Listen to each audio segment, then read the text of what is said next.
পৃথিবীর কোনো ভাষাই স্বয়ংসম্পূর্ণ হয় না অন্য ভাষার সংমিশ্রণ ছাড়া। পৃথিবীর বিভিন্ন দেশে বিভিন্ন সময়ে ভাষার জন্য আন্দোলন হয়েছে। তো পৃথিবীর সকল দেশে ভাষার জন্য যারা জীবন দিয়েছে, আজকের আন্তর্জাতিক মাতৃভাষা দিবসে তাদের মাতৃভাষার জন্য জীবন উৎসর্গকারী ব্যক্তিদের প্রতি আমরা সালাম, দোয়া এবং ভালোবাসা জ্ঞাপন করছি। জীবন অবাক না করলে কে করবে? 28% মিল্ক ফ্যাটের অবাক করার সাথে ফ্রেশ মিল্ক পাউডার। জীবন অবাক করুক প্রতিদিন। ইদানিং বেশ কিছু বিতর্কের সৃষ্টি হয়েছে, যেগুলো আমরা দেখতে পাচ্ছি যে আমাদের নাকি ইনকিলাব, ইনসাফ, আজাদি এই শব্দগুলো উচ্চারণ করলে নাকি বাংলা ভাষার জাত থাকবে না।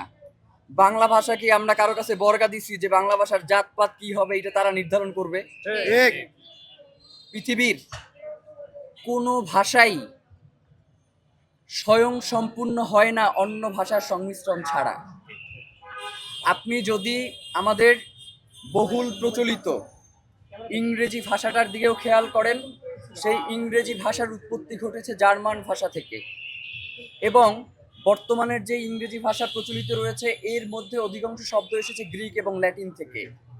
এই যে বাংলা ভাষার কথা বলে বলে যারা মরে যাচ্ছে, এই বাংলা শব্দের উৎপত্তিটাও হয়েছে দুইটা শব্দ থেকে, সংস্কৃত এবং ফার্সির সংমিশ্রণে হয়েছে বাংলা শব্দ।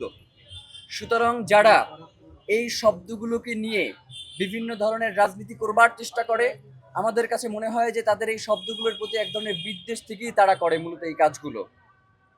যেমন আপনি চিন্তা করেন, এই যে রিক্সাটা এখানে দাঁড়িয়ে আছে, এই রিক্সা শব্দটা জাপানি শব্দ, এটা নিয়ে তার কোনো সমস্যা নাই।